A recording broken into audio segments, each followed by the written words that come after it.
All right, so just had my my egg collection. Feeling great, like nothing compared to laparoscopy surgery, as you can tell by my voice. Definitely don't sound drugged up. And yeah, it only took like 15-20 minutes to just come off the sedation, because it's only minor sedation. They liken it to like a deep sleep. So yeah, feeling great. They got 6 eggs. And he seemed pretty happy with that. To be honest, I was actually a little bit upset initially because I've read online that the magic number is 15 eggs, and like I hear of other people getting more eggs. But then after having a little cry and then speaking to some other friends who've been through IVF, they said that that's great, and it's about quality and not quantity, because you could get heaps of eggs and they're not viable, or they don't divide properly. So I guess that's all it's going to come down to. So we're just in Ballarat now. Ed's doing his fresh semen sample, as Ed called it, the jizz centre. And then we'll go back to Geelong, and they will call us in at 11 a.m. to tell me how they're all faring, and then they will keep watching them over the next, I think it's like 5 days, and then see how many survive. Got Millie here with me. So yes, it is what it is. We just have to wait and see. Now, the only thing that was a little bit disappointing is, because of COVID strikes again, we can't do the transfer this month, unfortunately. And that's what we had been planning the whole time. I don't know why they've only just told me this now, but we have to wait till next month to be able to do the embryo transfer. So even though impatience is frustrating, but it could be good just for me to be able to detox the medications. But you know what, either way, it can be good or bad either way. Like, definitely not saying that if you don't detox the meds it's a bad thing, because I would be lining up to get this embryo in sooner than later. But anyway, so who knows, could be a blessing in disguise. We'll just have to wait and see. That's all we really can do. Yesterday was an absolute nightmare with the COVID stuff, because I had my test Monday morning, and because it was short notice, put it through as urgent, and it was a bit of a goose chase, because the hospital called me yesterday afternoon saying, have you got a COVID test yet, result back yet? And I was like, no. And I'm like, okay, well, we really need that soon, because obviously we need your surgery to be able to go ahead. And then so I called Bowen Health North, which is where I got my COVID test done. It was just all a bit of a shambles, really. And so basically, originally they gave me a referral for a Dorevitch test, and then they would send the results back straight to Ballarat IVF. And then when I went to Dorevitch on the day, they said, oh, sorry, we're not doing the COVID test here. You need to go to one of these places. And the only place that was doing it for asymptomatic people was Bowen Health North.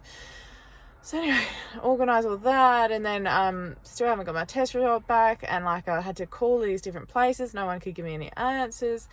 Then like I called the hospital, and they said we don't give them the results out to patients over the phone, but they give them out to like someone who calls and says they're from a hospital. Like, anyway, so one thing led to another. They still hadn't got it. I spoke to Ballarat IVF, and they were like, look, they're considering pulling the pin if we don't have this result back. And I was like, fuck, I've got an ovaries full of follicles right now. Like, I need to have this surgery.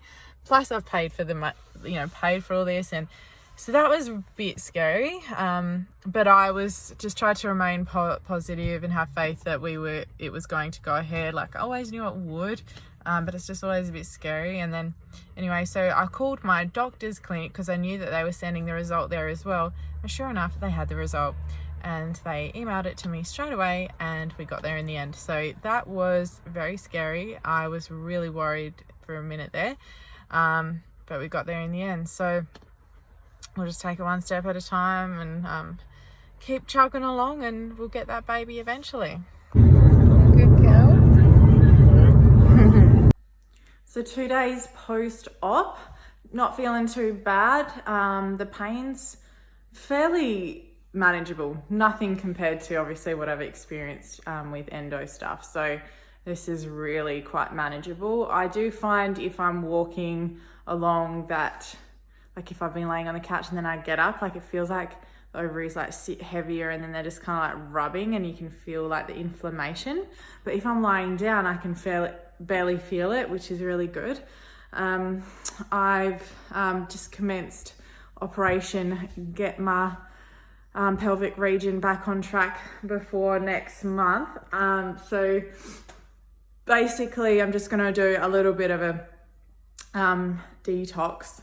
I know that that's a shit word, but it's kind of the best word to explain it without getting into the science behind phase 1 and phase 2 liver detoxification and conjugation, which you really don't want to know about. So what I am doing is having, I've made a herbal mix which contains liver herbs. So we've got Schisandra, which does help with phase 1 and 2 detoxification. St. Mary's thistle, which helps to protect and heal liver sites, what we call hepatocytes, and help with liver detoxification. It's actually quite indicated in endo. And then I've got globe artichoke. So those 3 are really good liver detoxifiers that we often use with trying to clear out excess estrogen. But, you know, given that I have had all these synthetic hormones, which to be honest, they're all really safe. Like, well, for the most part, nothing's ever 100% safe. Definitely, you know, from what I've read about all the IVF drugs, it's definitely quite a safe intervention. But, you know, my body is still feeling like it's just had like all this stuff that it doesn't usually have. So I just want to make sure that I get my body back on track for embryo transfer next cycle. So this one also has ginger in it. So just for a bit of digestive support, anti-inflammatory support, and black haw, which, so not as in H-O-R-E, as in H-A-W. It's the herb is Viburnum prenifolium. So it is very similar to cramp bark, which is Viburnum opulus. They both work on pain and cramping and stuff like that, but black haw is a little bit more targeted to the pelvic region, so I use that with endo pain. So yeah, doing that. And I am super bloated. That's probably the biggest thing that's annoying at the moment. Nothing I haven't been used to though. And just trying to get that bloating under control. Just drinking a lot of anti-bloat tea, although the bloating is obviously more so from inflammation. So just trying to take it easy. But for the most part, feeling pretty good. Just a little bit tired, as to be expected, as you can tell from my dark eyes. And the drugs definitely made me break out a little bit, which I'm sure you've seen in my videos. Just this one here, it's finally going down, thank goodness, but it was just a little bit aggressive. And that's another sign that you want to do a little bit of detoxification work. So yeah, that's it. Also got this bad boy on. It's like it's a heat pack that you can strap onto you. And it's got lupins in it, which the heat lasts so much longer. So good. I thought I'd do a video on how the whole experience has been so far. And it's actually been way easier than what I thought. And to be honest, I feel like it's just brought my husband and I together even more. Like, I feel like our relationship is just like the best that it's ever been. And coincidentally, he did happen to just have 2 weeks holidays off the last 2 weeks. So that's really helped a lot. And he's just been really there for me and just really caring. And it's been so nice. The drugs were not that hard. Obviously, some people are different with injections. So, you know, I feel like I'm not too bad with them. You get sick of them after a while, obviously. But all in all, it wasn't that bad at all. Even the surgery, I guess it depends what you've experienced before to compare it to. And for me, nothing is as bad as endo surgery. I've had a knee reconstruction. You know, I've had 2 laparoscopies, plus I've had an appendectomy. When I was 11, I had a spider bite that I was put under to get drained out. So I've had a lot of surgeries. So the egg retrieval surgery was actually super sweet. Like, I almost was skipping out of the hospital. It was so easy. So yeah, I think the only thing really that is left to do is for it to be successful. And really all we can do now is just be patient and wait. And even though we know that we've got 6 fertilized embryos, we have to wait till tomorrow to find out whether they're still tracking along. And, you know, every checkpoint that you get to, it's like, it's great, but you know that you've still got more checkpoints to go through. So you're kind of like, you're content, you're happy, you're positive, but you're also like, I'm not going to get my hopes up just yet. Everyone's story is different. That's one thing that I've really taken home, and I also want other people to take home.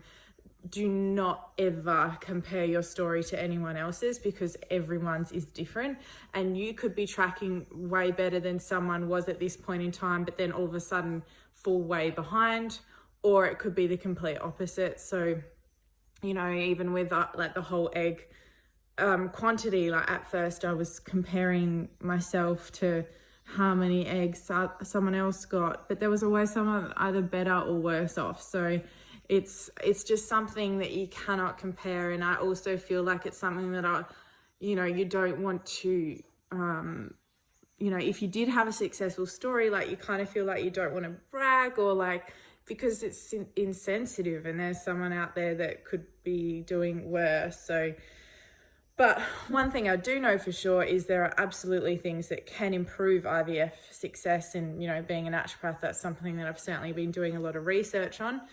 And I think that's the main focus that people really need to have if they're going to be doing IVF, that they should work with a naturopath to really support them through the process and increase their outcomes, and work with an acupuncturist as well, or, you know, one or the other kind of thing. Because there are absolutely different things, such as, you know, we know that acupuncture increases implantation rates and live birth rates. And then on the naturopathy side, particularly with gut health, we absolutely know that IBS has been linked to reduced implantation rates, and IBS is something that naturopaths do extremely well with healing. So, you know, there's just so many aspects, and making sure your nutrients are good, and doing a bit of testing beforehand to make sure everything's on track, making sure all your levels are up. And also, if you've got a genetic polymorphism with your MTHFR gene, then you're not going to be able to process synthetic folic acid properly. So you need to make sure that you're taking methylated folate. And this is why we often, you know, this is why we often prefer people to take a much better quality prenatal, just to make sure we're covering those bases, rather than just a generic prenatal that just has folic acid in it, which not everyone is good with. And I know for a fact, personally, I've had that gene tested and I do carry one of the gene SNPs. So I know that my folate requirements are higher. So I always make sure that I'm on top of that. So there's just so many aspects that we actually can support when it comes to IVF.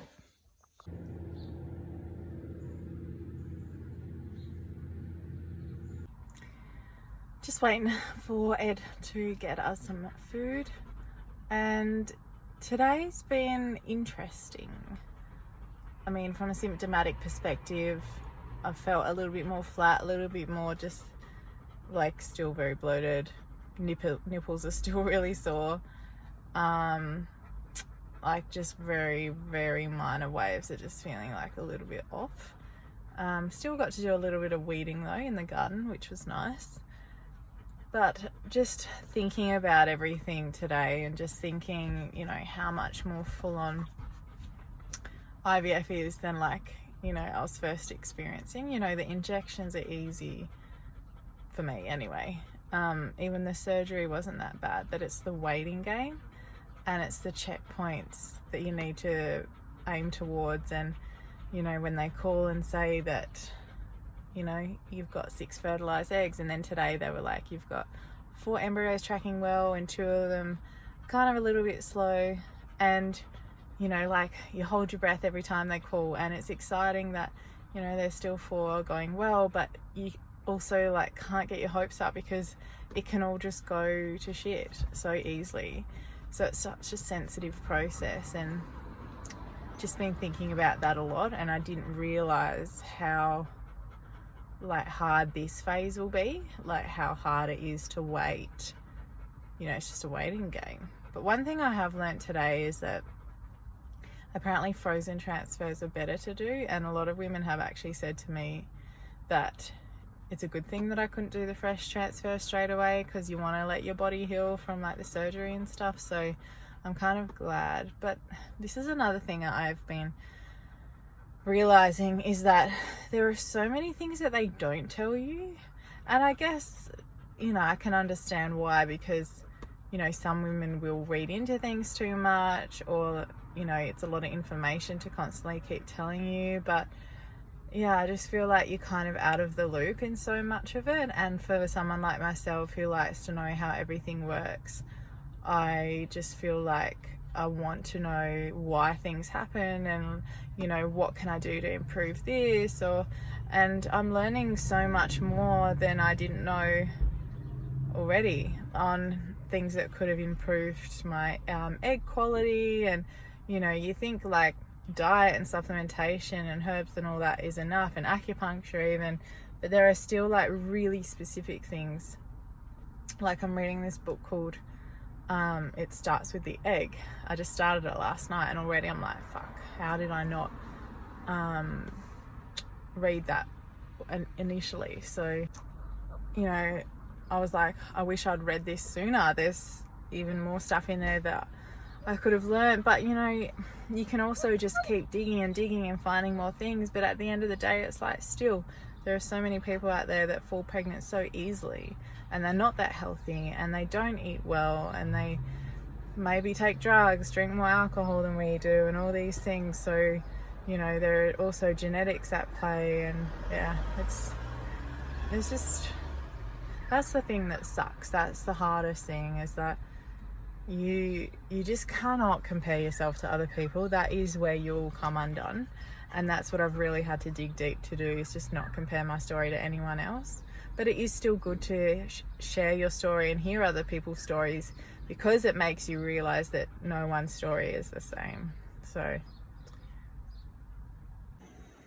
the bloating is so bad today. It's really getting me down. And it's like an epic reminder that that's not a pregnant belly. Yeah, I think the hormones are getting to me as well. Definitely just feeling really emotional today. Today's been a lot harder than the last few days. I felt super flat today. And I'm super bloated. Like, look at this. It is ridiculous.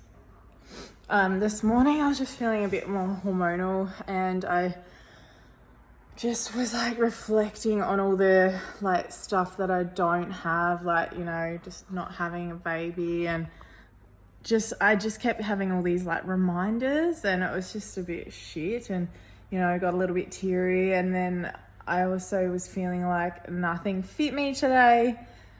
And obviously I know there's gonna be people like, oh well, you just wait till you're pregnant.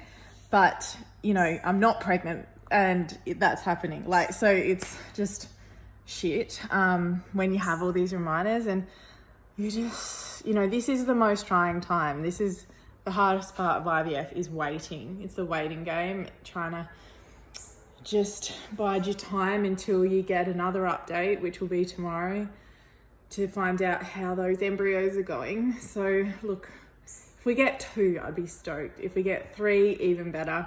But we knew yesterday that 4 were tracking well. So, you know, I started thinking like, you know, when we first started trying for a baby, I definitely thought I would have had a baby by now. Like, there were times that we were planning for this point in time, like, you know, this time of the year in 2020, you know, what we'll be doing, what we can and can't do. Like, it was as if we thought we were going to fall pregnant straight away. And another thing that's obviously really hard, when you can't fall pregnant, and then there are so many people around you who fall pregnant straight away, and it's always a bitter pill to swallow, and you just want to be happy for them, and then they also don't want to tell you straight away because they feel bad, and then that makes you feel shit because like you want them to tell you. And to be honest, I think now that we're working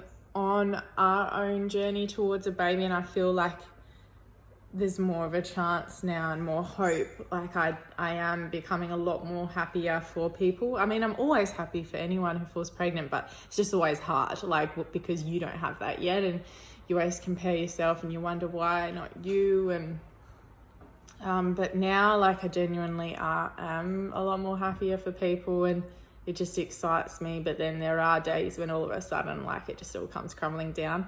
To be honest, I think there's more to do with my hormones too, like especially now that I'm in my luteal phase and like leading up to my period and coming off all this stuff that I've been injecting with myself. I can't talk properly. I am just feeling more emotional about all these things and just overthinking things. So being a business owner is hard as well. During IVF, you know, there are definitely pros, like there are positives because I can control my own workload and time. But when you're a practitioner and you have people demanding your time and you're going through your own stuff, you know, there's times where you get a little bit spiteful and you're just like, don't you know what I'm going through? You know, like you're thinking that in your head, but then you quickly snap yourself out of it and you remember that, you know, they don't know what you're going through, and this is my job. You know, I'm expected to be able to show up for my clients. So it's hard because I can't tell them yet what I'm going through. And, you know, the client part is actually not the hardest. It's actually more the tea orders as well. Like, just have so many wholesale tea orders to do, and I've just been delaying doing it because I'm just exhausted and I just don't have the energy. But today, it's Sunday, I really need to get these wholesale orders done. So I'll just have to dig deep, and my husband's going to help me, and we'll get it done. But it's tricky when, you know, you're the sole person that people are depending on. I've had some green tea and I'm ready to do this.